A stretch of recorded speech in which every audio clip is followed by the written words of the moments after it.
The slap echoed in the hall. I don't remember the sting on my cheek. What I remember is the silence after. The stunned faces of strangers, the way my dad's hand hung in the air for a moment too long, as if he couldn't believe he'd just done it. My mom's scream still rings in my ears. "You're just a failure in a gown."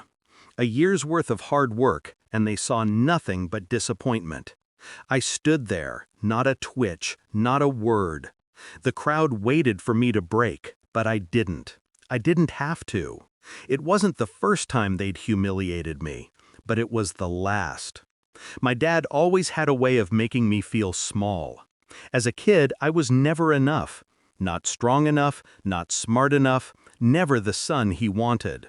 The lectures, the criticism, the sneers when I failed to meet expectations. But then came the quiet moments, when he'd look at me not with anger, but with complete indifference.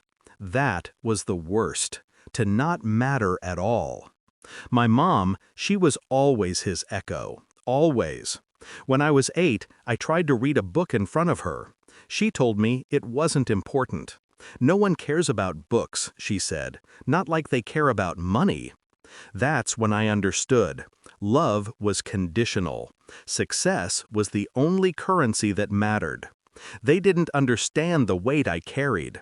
Every time I worked, every time I fought through the exhaustion, the failure, the constant whispers of "you're not enough," it was never for them.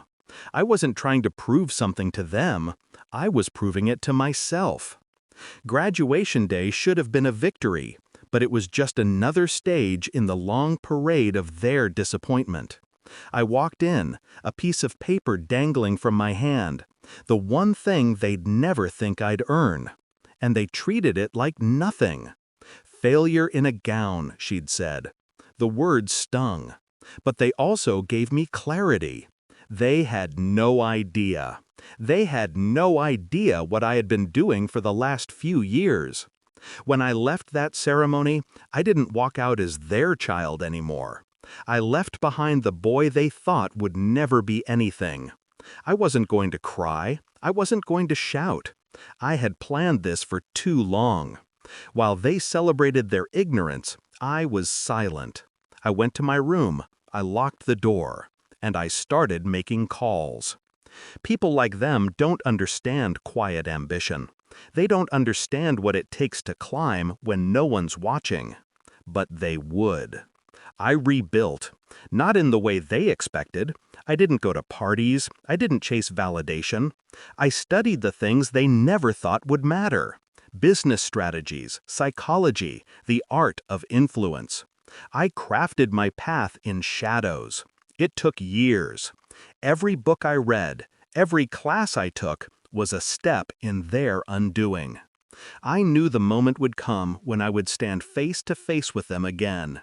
And when it did, they wouldn't even recognize the person I'd become.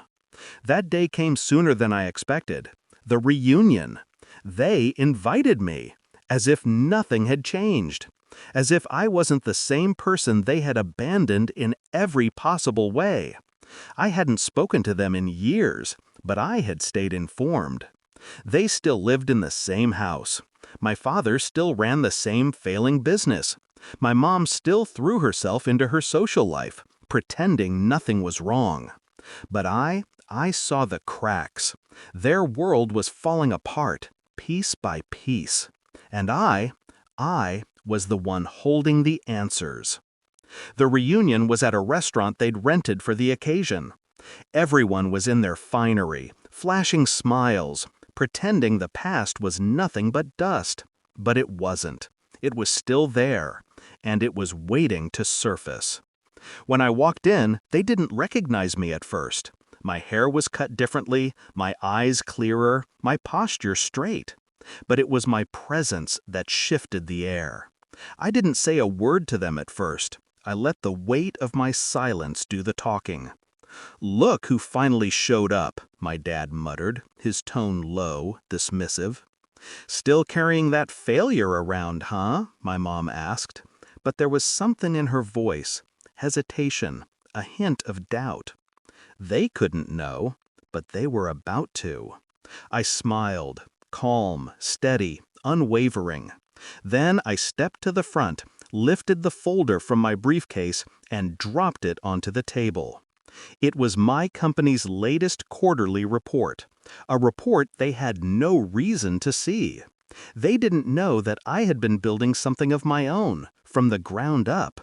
They didn't know that I now owned a significant share in the industry they had failed in. They didn't know that my name had started appearing in high-level meetings, that my company was now a rival to his. They didn't know I was the one who had been quietly buying up their competitors one by one. I let them read it, let them absorb what they were looking at.